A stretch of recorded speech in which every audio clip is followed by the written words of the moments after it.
Merhabalar, ben Zeynep. Atölyem kanalıma hoş geldiniz.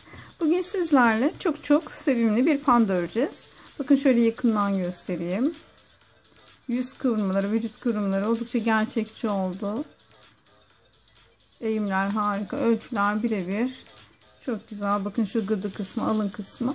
Yalnız bu pandamızı örerken videolarımızı çok iyi takip etmemiz gerekiyor. Çünkü bir sırada farklı iki kural uygulayabiliyorum. Mesela normalde bir sırada hep iki tek bir arttırma ya da işte bir tek bir azaltma yaparken şimdi bu boğaz ve alın kısımlarında bu bölgede arttırma yapıyorken üst kısımda azaltma yapabiliyorum. Yani bir sıra içerisinde kurallar değişebiliyor.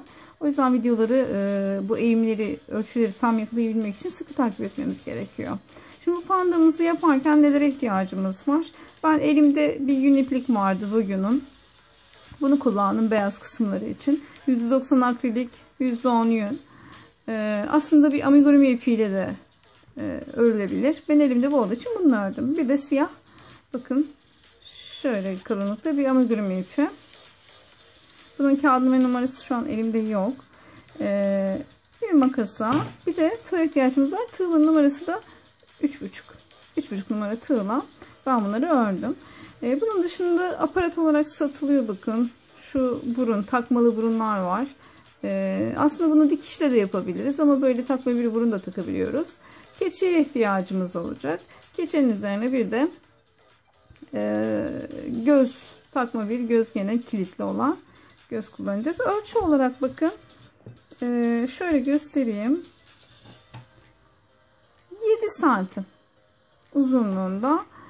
Şöyle genişliği de şöyle büktüğümde, yani eğdiğimde 5 santim kadar ya da işte 4 santim diyebilirim. Genişliği var. Hem küçük hem de oynamaya müsait, çocuklarımızın sevebileceği bir panda. Hatta raflarımıza süs olarak da koyabileceğimiz bir şey. Çünkü görüntü olarak çok gerçekçi ve sevimli. Eğer videolarımı beğenirseniz beğen butonuna basar, kanalıma abone olursanız sevinirim. Abone olurken zil butonuna da tıklarsanız yaptığım diğer videolardan haberdar olursunuz. Bu şekilde pandamızın yapımına başlıyoruz. Kendinize çok iyi bakın. Görüşmek üzere. Evet, şimdi yapımına başlayabiliriz pandamızı. Şöyle tekrar göstereyim. Şuradan şöyle sokuyorum. Alttan döndürüyorum. Bir zincir atıyorum. İşte sihirli halkamız oluştu. Şimdi 6 tane sık iğne örüyoruz. Bol bol örüyoruz. Bakın. Bu bir zincir bol. 1 2 3 4 5 6 tane sık iğnemizi ördük. Şimdi alttaki ipi çekiyorum. Örgümü biraz sıkıştırıyorum. Sonra üstündeki ipi çekiyoruz. Alttaki ipi kısaltmak için. Bakın çektikçe alttaki kısalıyor. Evet, açıkta kalan parçayı çektim. Bu şekilde ördüğüm 6 tane sık iğneyi tam tur döndürmüş oldum. Şöyle göstereyim. Şimdi birinci sıramızı tamamlamış olduk. İkinci sıraya geçerken her ilmeğe çift batacağız. İlkini alırken biraz böyle alttan çevirdim. Buna çift batarak, yani bir ilmeğe 2 tane sık iğne yapacağım. Her birine çift batıyorum. Toplamda 12 tane sık iğnemiz oluşacak.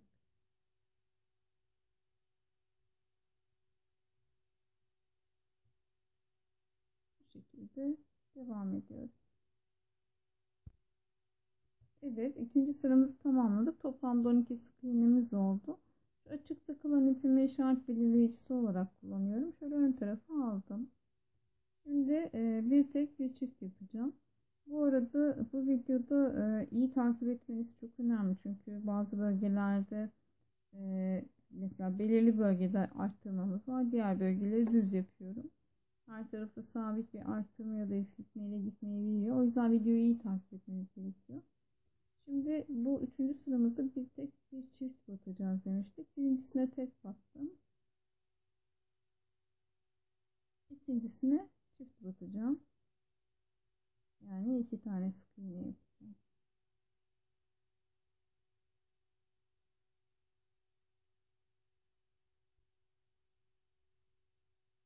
Evet.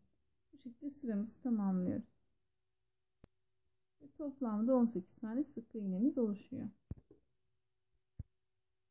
Evet, şimdi 18 ilmeğimi tamamladım. 4. sıraya geldi. Belirleyici ipimi arkaya alıyorum. 4. sıramızda 2 tek bir çift yapacağız. Yani birinciye tek batıyorum. İkinciye tek batıyorum. Pardon, ipim çıktı. Benim ipim çıktı. İkinciye tek batıyorum. Üçüncüye çift batıyorum.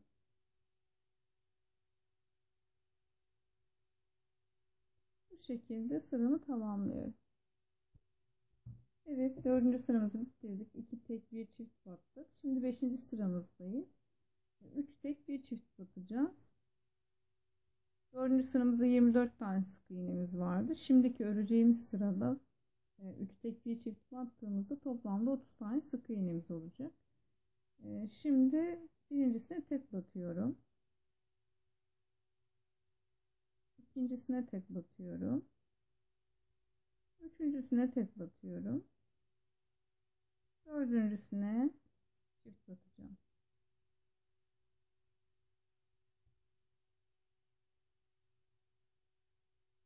Evet, bu şekilde sıramızı tamamlıyoruz. Evet, 5. sıramızda tamamladık. 3 tek bir çift örmüştük. Toplamda 30 sık iğnemiz oluştu. Şimdi 6. sıramıza geçiyoruz. 4 tek bir çift öreceğiz. Toplamda da 36 tane sık iğnemiz olacak. Birinciye tek battım. İkinciye tek battım. Üçüncüye tek batıyorum. Dördüncüye tek. Beşinciye çift batıyorum.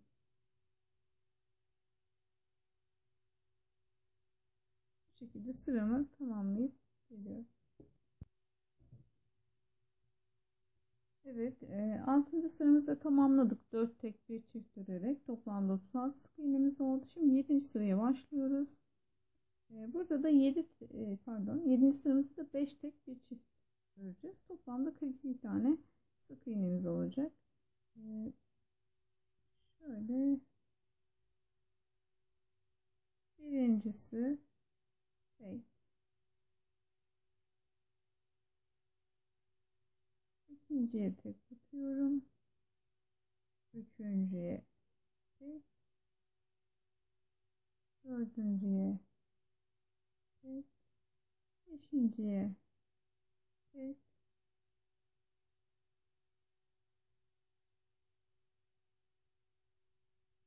altıncıya çift batacağım.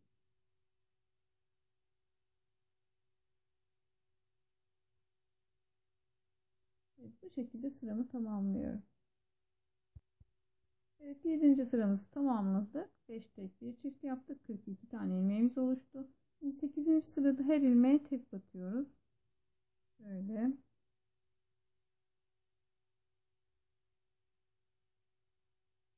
Her ilmeğe tek batarak ilerliyoruz.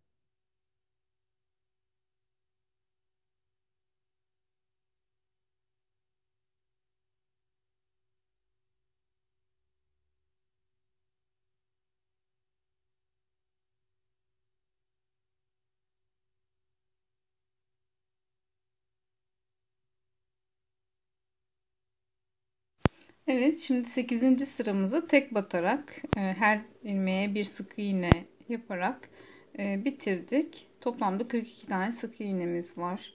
Şimdi 9. sıramıza geçerken bir tek bir çift yapacağız 6 defa. Bakın, dikkat edelim lütfen. Sonuna kadar bir tek bir çift yapmayalım.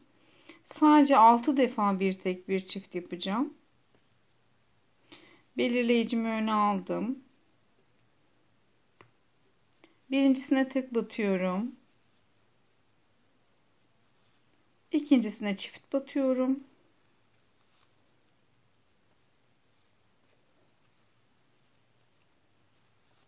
Bu bir. Birincisine tek batıyorum. İkincisine çift batıyorum.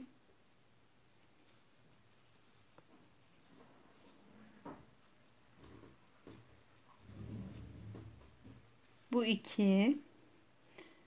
Birincisine tek batıyorum. İkincisine çift batıyorum. Bu 3. Birincisine tek batıyorum. İkincisine çift batıyorum.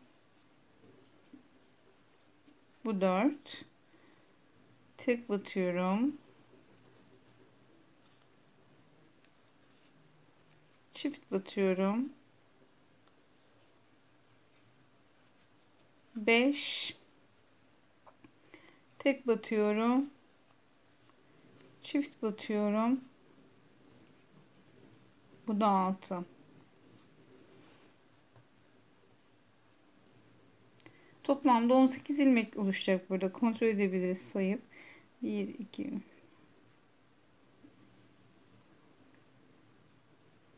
18, evet. Toplamda 18 ilmek oluştu. Bir tek bir çift battık. Bunu toplamda 6 defa yaptık.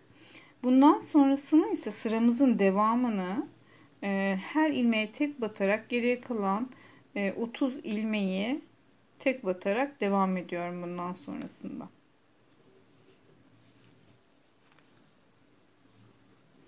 Geriye kalan sıramızı tek batarak, ilmeklere tek batarak tamamlıyoruz.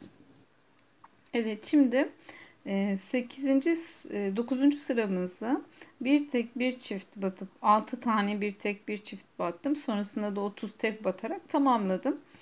48 sık iğne var elimde şu anda. Şimdi 10. sıradan 17. sıraya kadar, 17. sırada dahil olmak üzere, yani buradan sonra toplam 8 sıra tek batarak devam ediyoruz. Şöyle belirleyicimi arkaya aldım.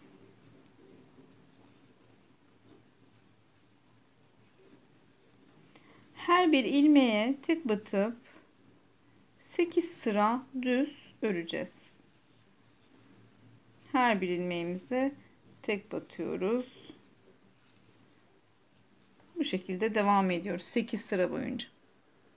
Evet, kedim de geldi. Bakın, Gofret. Sizinle de tanıştırayım. Bak kuyucuğum. Çok tatlıdır. Çok tatlıdır Gofret. Şöyle bir bak, selam ver bakın. Evet, şimdi 8 sıra düz ördüm. Tamamladım bu 8 sıra düz örgüsünü. Şimdi 18. sıramıza geçiyoruz. 18. sıraya geçerken de ben şuradaki gene yer belirleyici ipimi şu üst tarafa almak istiyorum. En sonunda bunu çekip çıkarabiliyoruz zaten.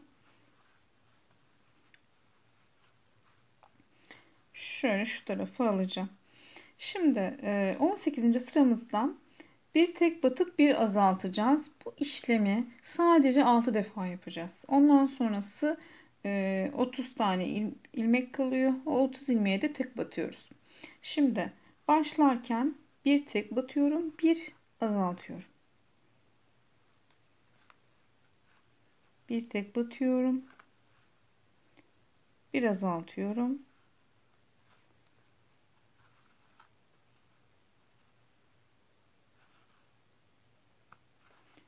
Bu birinci işlemim. Gene bir tek batıyorum, bir azaltıyorum.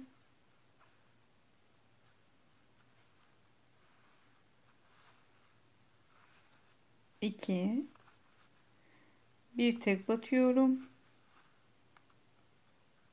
bir azaltıyorum. 3, bir tek batıyorum, bir azaltıyorum. 4, bir tek batıyorum, bir azaltıyorum.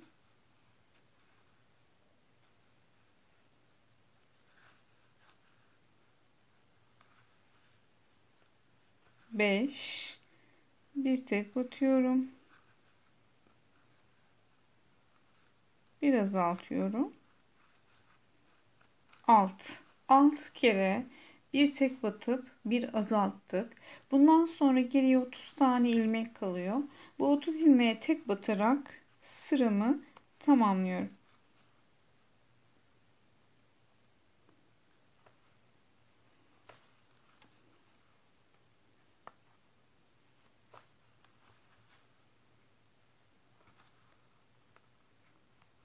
Şimdi renk değiştiriyoruz. Siyah rengi geçiyorum.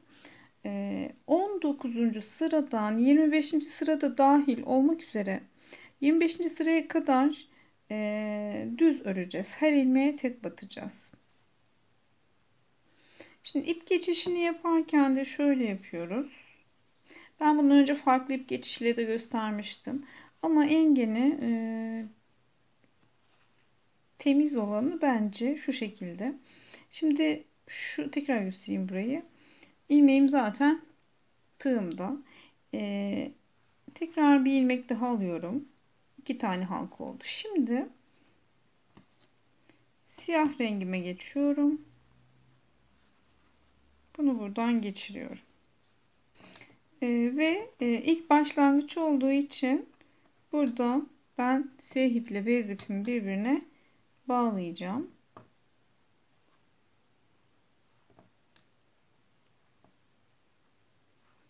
Üç tane düğüm atıyorum. Buradan siyah ipimle devam ediyorum. Dediğim gibi 19. sıra dahil 25. sırada dahil olmak üzere 19 ile 25. sıraları düz örerek 42 adet ilmeğimizi her sırada örüyoruz. Evet, 7 sıra düz gittik. 19. ve 25. sıralar dahil olmak üzere aralıktaki tüm sıraları 7 sıra boyunca tek batarak düz ördük. Şimdi ip değişimi yapacağız. Az önce de yaptığım gibi tekrar bir ilmek daha aldım. Çift halka oldu burası. Şimdi beyaz ipimi doluyorum. Bu şekilde beyaza geçiş yaptık. 26. sıramıza gelmiş oluyoruz. 26. sıramızda bir tek bir çift şeklinde 6 defa batacağız. Bakın bu sırayı iyi takip edin. Çünkü farklı farklı örgüler olacak burada. Bir tek bir çifti 6 defa uygulayacağım. Bir tek,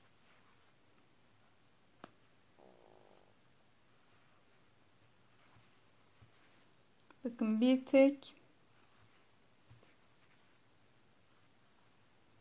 bir çift, bir, tekrar bir tek, bir çift, 2, tekrar bir tek, bir çift, 3, tekrar bir tek, bir çift,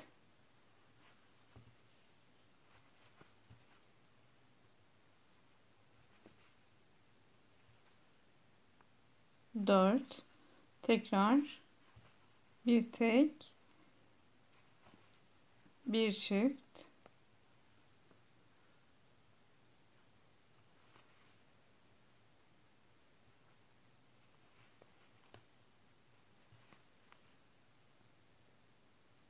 5, tekrar bir tek bir çift ve 6.'yı yapıyoruz.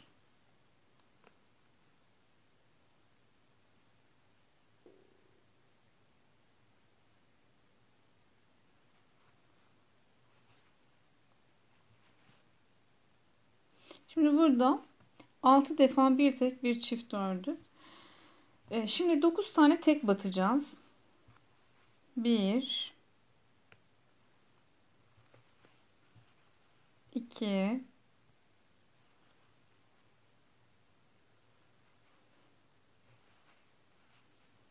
3,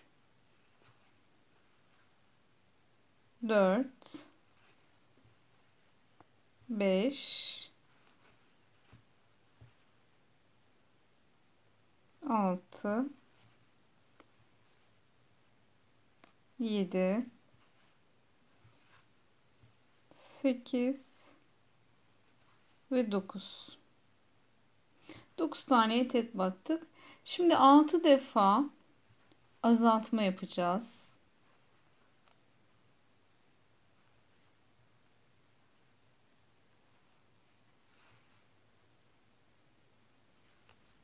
Bir,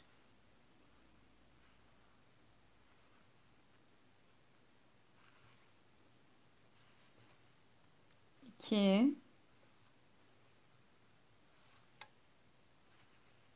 3. Her birini de azaltıyorum.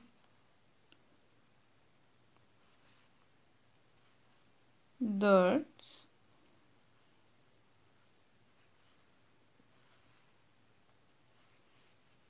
5,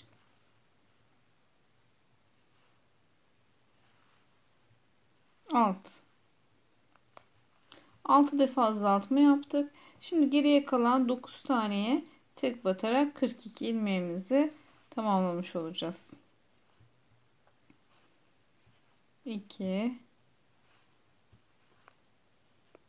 3, 4,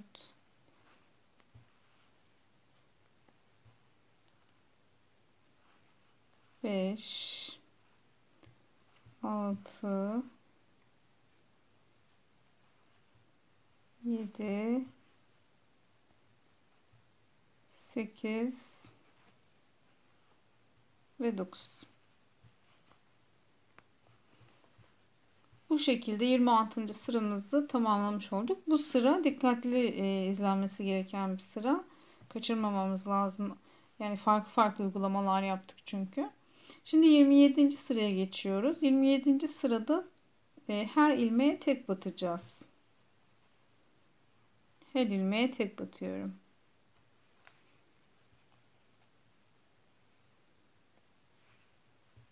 Bu şekilde sıramı tamamlıyorum.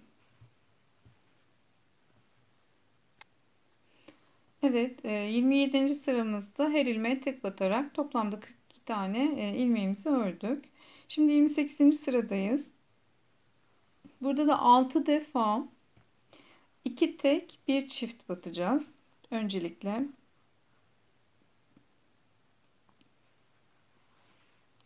1, 2 tane tek, bir tane çift batıyorum.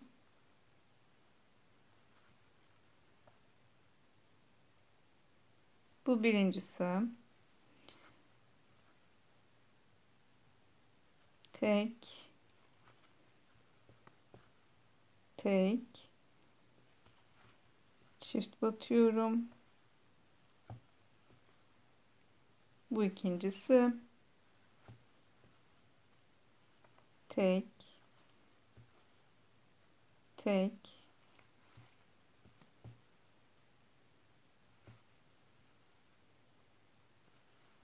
üçüncüsü. Tek, tek,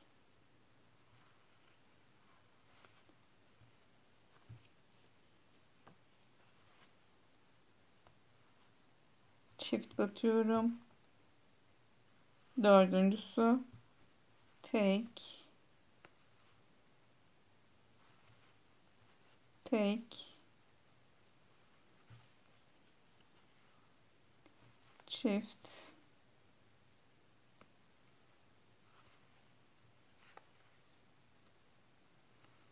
beşincisi.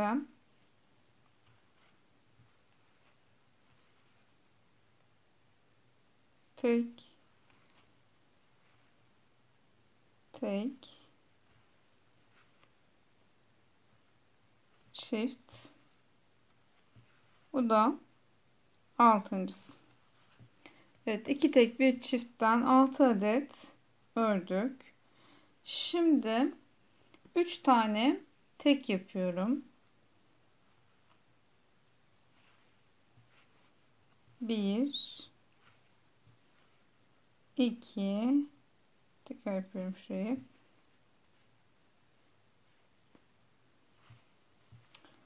Takıldı ipim. Şurada bir yere takılıyor. 2 3 3 tane tek yapıyoruz. Şimdi bir tek bir azaltma yapıyoruz. Bunu da 6 defa.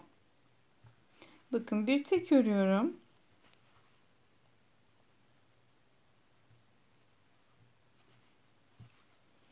Bir tek örüyorum. Bir azaltma yapıyorum.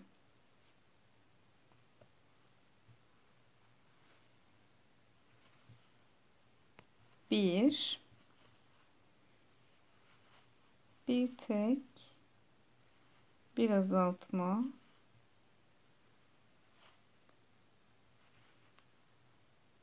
iki bir tek bir azaltma,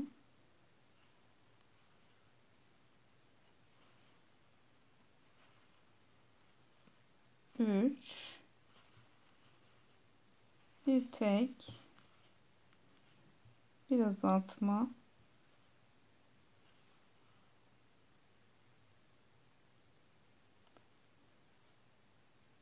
şöyle tekrar yapacağım. 4 bir tek bir azaltma, 5 bir tek bir azaltma,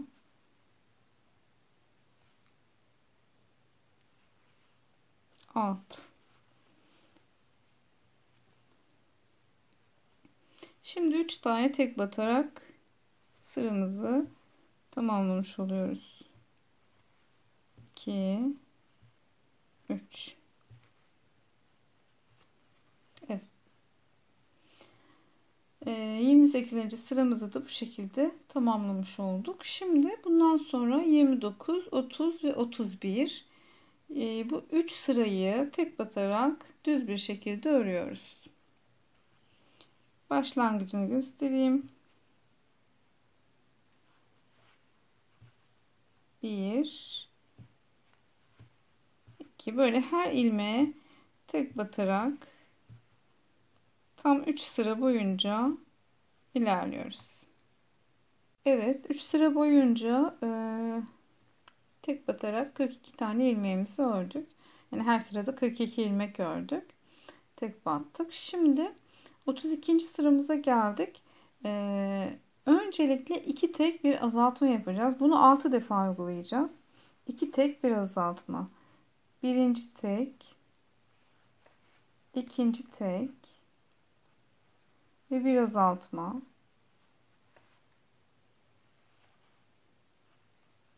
Bu bir. Tekrar bir tek, iki tek, bir azaltma. Bu iki. Tekrar bir tek, iki tek, bir azaltma. 3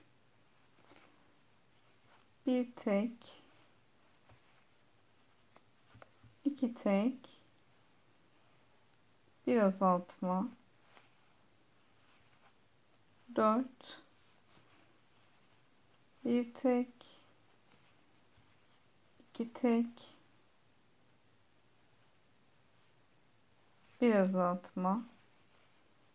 5 bir tek, iki tek,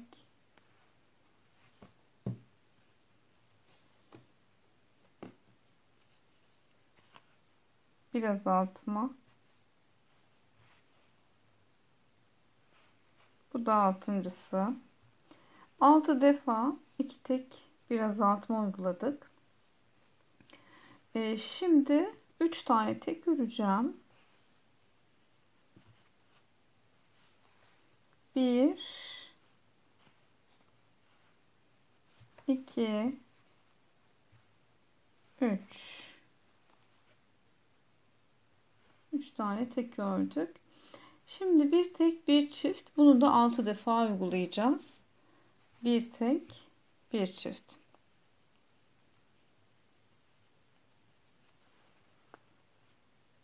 Altı defa bir tek bir çift yapacağız. Bir tek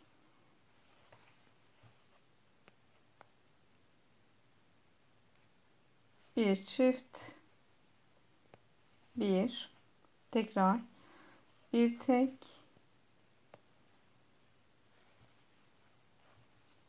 bir çift,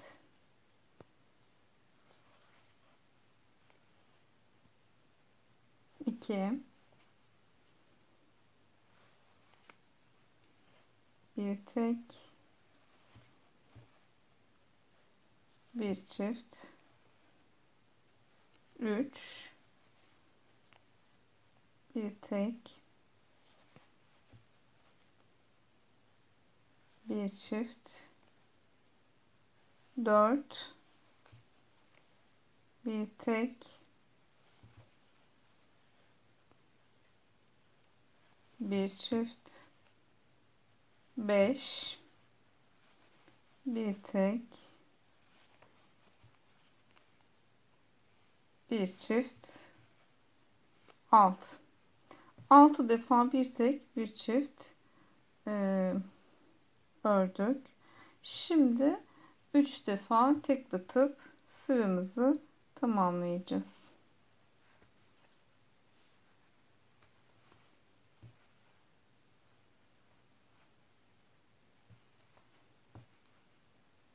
Bir,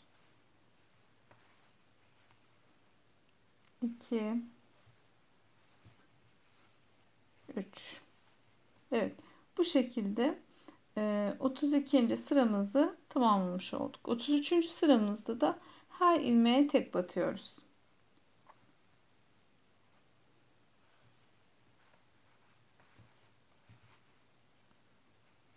Bu şekilde her ilmeğe tek batarak bu sırayı tamamlıyorum.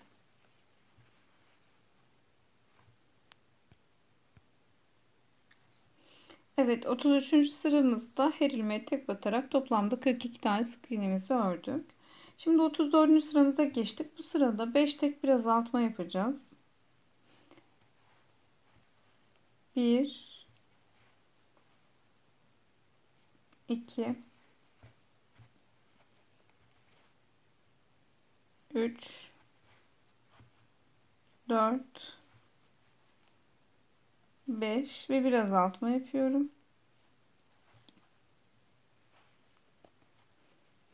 Bu şekilde sıramızı tamamlıyoruz.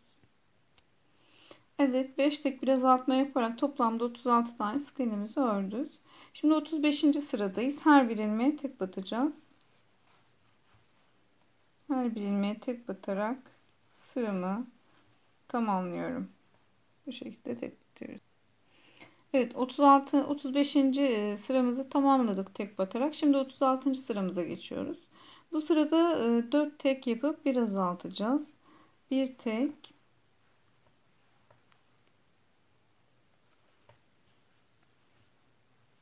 iki tek,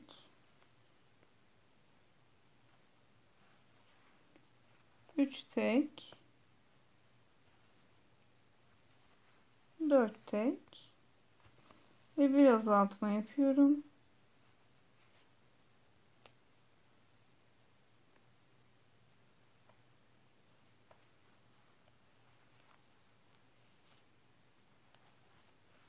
Bu şekilde sıramızı tamamlıyoruz. Evet, 36. sıramızda 4 tek bir azaltma yaptık. Toplamda 30 tane sık iğnemizi ördük. Şimdi 37. sıramızda her ilmeğe tek batarak 30 ilmeğimizi öreceğiz. Her ilmeğimize tek batıyoruz yani.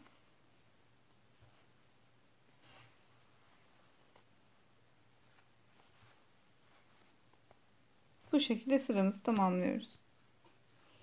Evet, bu sıramızda da tek batarak 37. sıramızda her bir ilmeğe tek batarak 30 tane sık iğnemizi ördük.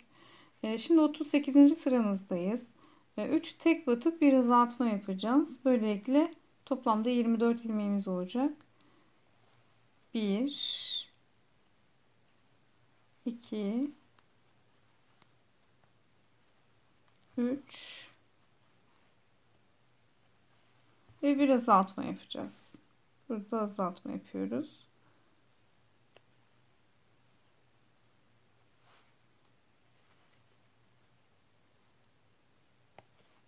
Bu şekilde sıramızı tamamlıyoruz. Evet, 38. sıramızda 3 tek bir azaltma yapıp 24 ilmeğe düştük. 39. sıramızda şimdi 2 tek bir azaltma yapacağız. 1 2 ve bir azaltma yapıyoruz.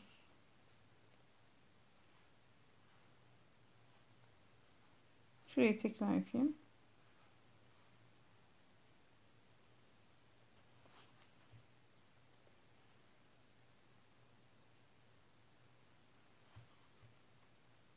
Tekrar gösteriyorum. 1 2 ve bir azaltma yapıyorum.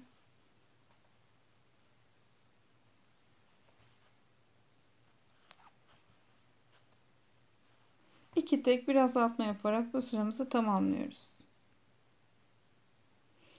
Evet, 39. sıramızda da iki tek bir azaltma yaparak 18 ilmeğe düştük.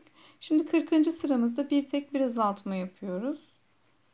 Bir tek bir azaltma.